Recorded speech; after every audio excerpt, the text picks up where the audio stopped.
Cuando describes a la presidenta Boluarte, a mí me da la impresión, o visualizo mientras te escucho hablar o describirla, parece que describieras a un zombie. Yo creo que es alguien que está consciente de que no gobierna efectivamente y que es solamente el intermediario de un conjunto de fuerzas antidemocráticas que hoy están instaladas principalmente en el Congreso y lamentablemente un sector de nuestra institucionalidad, que son las Fuerzas Armadas y Policiales, que han decidido respaldarla a como dé lugar. Es decir, sin importar que esta persona haya decidido, ¿no es cierto?, tener una política represiva como la que ya hemos comentado, ¿no es cierto? Eso es la señora Boluarte hoy día. Ella es simplemente un instrumento de un sector que está dispuesto, bueno, entre otras cosas, ¿no es cierto? Ya creo que conocemos de sobra las tropelías que el Congreso está realizando, pero es básicamente eso ella hoy en día. ¿Qué tal? ¿Cómo le va? Buenas noches, bienvenida al programa. Lo de Joaquín Ramírez y este caso realmente enorme, voluminoso, de mucho dinero, $1.000 millones en bienes incautados, y la justicia dice que hay mucho más. Los fujimoristas responden, apechugan y dicen que no, que Joaquín Ramírez fue brevemente secretario general, él salió, ya no estuvo nunca más de 2016 después del escándalo de Cuarto Poder y unos audios allí que, en fin, tramaron en otro canal, una historia ya conocida, pero que no tienen participación, que no hay, digamos, no hay sustentación, es lo que han dicho, en esta tesis fiscal del brazo político. ¿Tú qué piensas? Bueno, que algunos omiten convenientemente hechos, ¿no? Creo que no es un caso nuevo este del señor Joaquín Ramírez. Ya desde la campaña del año 2016 se conocieron denuncias que asociaban a este personaje que en ese tiempo tenía un rol político importante y había tenido una carrera política meteórica, ¿no? Llegó a ser congresista de la República, luego el secretario general del partido en ese momento que peleaba la segunda vuelta, o sea, no estamos hablando de cualquier tipo de persona, y de pronto esta declaración de un testigo o un colaborador de la DEA que lo involucra con un caso de lavado de activos y que es ahora no parte de esta investigación. Entonces, primero que esto no es un tema nuevo, segundo que ese guión de respuesta tampoco es muy novedoso, ¿no? Pero lo que sí preocupa no es tanto que pretendan negar lo que todos los peruanos conocemos, que es el fuerte vínculo que hubo entre el señor Ramírez y la señora Keiko, que además así fue como ese señor llega a la política, no es que sea una persona que hizo un trabajo militante o político de base, y creo que o sea, para ti llega con la plata en la mano. Llegó con la plata en la mano, pero además con el favor y la venia de Keiko Fujimori, era una persona de su confianza, eso todo el mundo también lo sabía, pero lo grave y lo más peligroso, Jaime, es la reacción que han tenido desde el partido fujimorista a la presentación que se hizo del caso. No solamente la Fiscalía hace una sustentación de cómo se ha dado esta incautación de los bienes, sino que, digamos, están acompañados del Ministerio del Interior, el Ministerio de Justicia, porque la incautación tiene una responsabilidad, ¿no es cierto?, hace el Ministerio de Justicia porque eso pasa a ser parte del tribunal. Eso es una intromisión del Ejecutivo. Pero no solamente eso, han hecho una especie de un llamado a que no se salgan de su línea, ¿no es cierto?, del gobierno. Pero ¿qué es esto? ¿No es cierto? El fujimorismo diciendo en el Congreso más o menos, no te metas, al gobierno, no te metas en este caso, ¿no? Porque si no ya sabes, ¿no? Y yo creo que es muy claro entonces que les preocupa, por supuesto, que esta investigación se desarrolle. El gobierno no es que puede intervenir, pero hay una responsabilidad concreta en el tema de la incautación, que por supuesto requiere una responsabilidad de los ministerios correspondientes. Pero ese modus operandi, como te digo, de mensaje casi llamando al orden al gobierno, y la respuesta patética del señor Otárola al día siguiente diciendo sí, más o menos acá estamos portándonos bien, no nos bajen el dedo en el Congreso, yo creo que no es nada nuevo. Esa es la forma de actuar del fujimorismo, y si todavía quedaba algún ingenuo que pensaba que esta organización había dejado de ser lo que siempre fue, ¿no? Un espacio vinculado a tramas de corrupción, por decirlo menos, es por supuesto que eso no ha cambiado, ¿no? ¿Cuál, hablando del gobierno y hablando de las conferencias de prensa y hablando de que el fujimorismo prácticamente cuadra al gobierno en ese último párrafo y le dice a presidenta Boluarte, por favor, ordene a sus ministros que no salgan en conferencias de prensa porque eso es una intromisión, y ya claro, lo que le están diciendo es, cuidado que puedo apoyar una moción de vacancia que presente cualquiera, ¿no? Cuando toca mis intereses, perdón, porque una moción de vacancia la hemos visto hace pocos días y ha quedado desechada, pero claro, cuando tocan los intereses de alguien que les preocupa al fujimorismo, aunque ellos digan lo contrario, digamos, de forma explícita, ahí sí vuelve la amenaza sobre la señora. Pero te decía, finalmente tenemos a un gobierno que ha comenzado a manejar la situación de la tragedia, ¿no? Pero con Joaquín Ramírez, con otros casos, entonces tenemos un gobierno que yo no veo posibilidad, no veo en este momento escenario alguno de adelanto de elecciones cualquiera. ¿Tú? Mira, a mí me parece clave lo que estás señalando ahora, ya entrando tal vez a temas más de fondo, ¿no? Vinculados a la situación del país. Yo creo que hay que valorar la opinión de la gente, la sociedad civil, por ejemplo, en Piura estas últimas semanas, ¿no?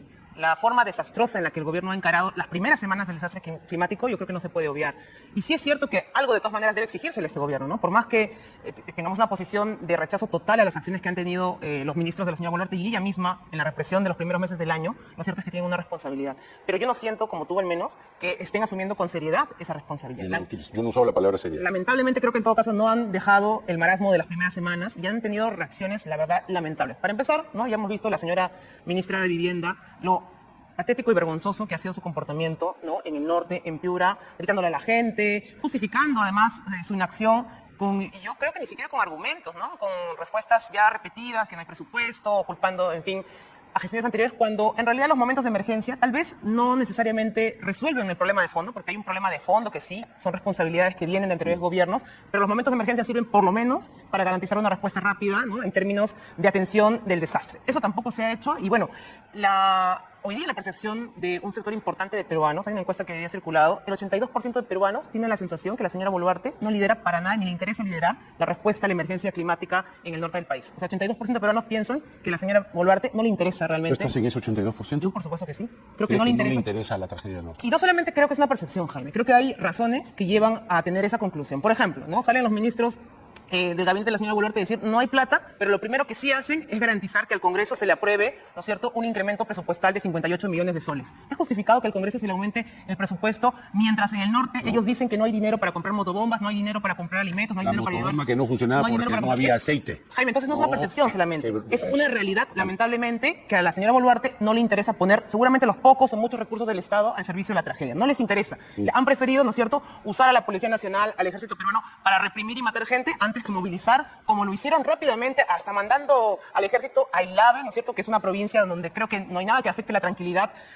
Mataron a un alcalde del Perú, ¿no es cierto? Y ahí se movilizaron, Armas, ¿no? y movilizaron a... En los antecedentes sí como Por supuesto, que, hablando incluso solamente de cosas temerosos, muy evidentes. muy Entonces, sí hay dinero, ¿no es cierto?, para trasladarle presupuesto mayor al Parlamento, sí hay voluntad política para movilizar a las Fuerzas Armadas, a la policía, a zonas del sur del país donde la gente está protestando, pero no hay capacidad para llevar esos mismos efectivos a hacer frente a la tragedia. Sí hay una respuesta indiferente cuando se trata de una zona de emergencia como en Piura y no se generan, digamos, respuestas rápidas de gestión, pero para comprar armamento, para comprar lacrimógenas como lo hicieron de emergencia, para eso sí se mueve el Estado. Entonces, claramente, no hay un interés, no hay voluntad política. Para la represión y matar gente, el Estado se mueve muy rápido, para la señora Boluarte y su gabinete, o para el señor Otárola. Pero para responder a la tragedia, volvemos a la incapacidad de siempre, que como digo, no es nueva, pero sí sorprende lo rápidos que han sido para determinadas acciones que han tenido que ver con defenderse, ¿no es cierto?, de los reclamos legítimos de la población y para generar todo el dolor y muerte que se ha generado en el país los últimos meses. No había pensado en lo que acabas de decir, pero ciertamente llevas mucha razón, porque lo que se reclama al Estado siempre es su inacción o su inactitud estructural. Así es. Pero claro, dices bien cuando recuerdas que para la represión todo fue muy rápido. La maquinaria es rapidísima. O sea, el Estado sí funciona, solo que es a gusto del cliente, a gusto de quien está dirigiendo, ¿no? La supervivencia de la señora Boluarte le ha significado, ¿no es cierto?, a ella, sí, movilizar el Estado y la poca capacidad que seguramente tiene hoy el Estado peruano, que nadie va a negar que es un Estado débil, que no está teniendo servicios mínimos básicos para garantizar el bienestar de los peruanos, pero para su supervivencia sí lo ha hecho. Estamos ante una emergencia no solamente climática, Jaime, hay temas que lamentablemente salen de la discusión pública en estos momentos, en la crisis en la que estamos a nivel político, por la situación de la violencia de género, lo mismo. ¿Hay algún pronunciamiento realmente reflexionado, razonado sobre lo que está pasando con las mujeres hoy día en nuestro país? Hace poco ha fallecido esta enfermera que fue víctima de un acto brutal de violencia machista, una violación sexual en Puno, una trabajadora. Nadie puede argumentar ya ni siquiera esta lógica machista de algo habrá tenido, ¿no es cierto?, ella como responsabilidad, una mujer trabajadora que fue violentada. ¿Qué habrá hecho? ¿Algún tipo de respuesta estatal ha habido? ¿Algún tipo de reacción, aunque sea de solidaridad e indignación de parte de la señora Boluarte, aunque sea ella intentando decir efectivamente estos actos tienen que parar, ya ni siquiera exigiéndole que haya una política pública respecto a estos temas? Tampoco. La respuesta de la señora ministra de la Mujer fue insensible en otro caso similar, igual de grave, y la respuesta de la señora viceministra, ni qué decir, dijo que una llamada no va a servir para salvar tu vida, para justificar que la línea 100 hoy no funcione como debería funcionar. Cuando describes a la presidenta Boluarte, a mí me da la impresión, o visualizo mientras te escucho hablar o describirla, parece que describieras a un zombie. Yo creo que es alguien que está consciente de que no gobierna efectivamente. y que es solamente el intermediario de un conjunto de fuerzas antidemocráticas que hoy están instaladas principalmente en el Congreso y lamentablemente un sector de nuestra institucionalidad, que son las Fuerzas Armadas y Policiales, que han decidido respaldarla a como dé lugar. Es decir, sin importar que esta persona haya decidido, ¿no es cierto?, tener una política represiva como la que ya hemos comentado, ¿no es cierto? Eso es la señora Boluarte hoy día. Ella es simplemente un instrumento de un sector que está dispuesto, bueno, entre otras cosas, ¿no es cierto?, ya creo que conocemos de sobra las tropelías que el Congreso está realizando, pero es básicamente eso ella hoy en día. En el momento seguramente que no le sea funcional, le bajarán el dedo, así como hemos estado comentando de la actitud de Fuerza Popular, ¿no? Cuando han sentido que algo amenaza sus intereses y personajes cercanos a ellos, pues ahí han vuelto a decir, bueno, póngase en orden. Ahora, claro, pero tenemos lo que hay. Es decir, no es que sea un conformista, no es que no diga más y sea más que la realidad. La realidad en este momento nos dice que es la presidenta Dina Boluarte, el primero Tarola, el gabinete, que en fin, con la señora Jania Pérez de Cuellar y las cosas que hizo en Piura, bastante, no sé, extrañas, por cierto. Pero es lo que hay. ¿Qué hacemos? Es lo que hay. Yo creo que una buena parte si somos demócratas, ¿no? Que creo que en eso coincidimos, si somos demócratas, hay que aceptar que ese es el gobierno democrático.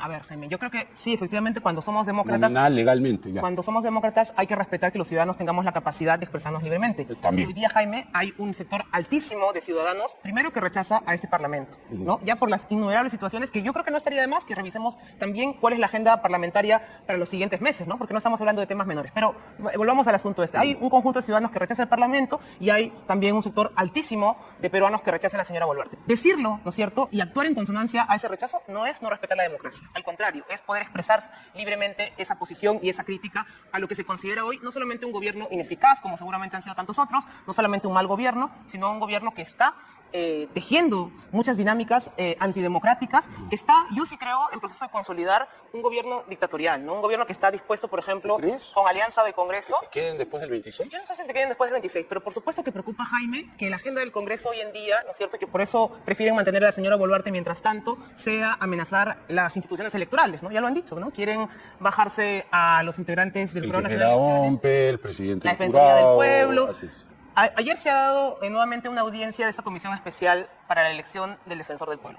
Los candidatos que nuevamente han sido elegidos en un proceso que no ha tenido estándares mínimos de elección para una alta autoridad en nuestro país, han tenido declaraciones que sinceramente no solamente preocupan, sino que indignan porque parece que no entendieran la naturaleza del cargo de defensor del pueblo, justamente la defensa de los derechos fundamentales. Algunos de los candidatos que este Congreso está promoviendo para que sean electos de manera rápida y muy célere seguro, han dicho, por ejemplo, ¿no es cierto?, no reconocemos, ¿no es cierto?, la validez del sistema interamericano de derechos humanos, quieren salirse de la OEA, no entienden que justamente, ¿no es cierto?, su rol, ¿no?, el rol para el cual están postulando es la defensa de derechos fundamentales que están, por supuesto, enmarcados en convenios internacionales que protegen los derechos humanos. No tienen idea del cargo al que están postulando y, por supuesto, su presencia ahí en ese proceso de elección responde únicamente al afán de un sector del Parlamento, y acá yo incluyo a bancadas de un lado y del otro, ¿no? Izquierdas y derechos. Perú Libre, el Fujimorismo, Renovación Popular, se pondrán de acuerdo en elegir al peor candidato posible en tanto sientan que van a poder controlarlo.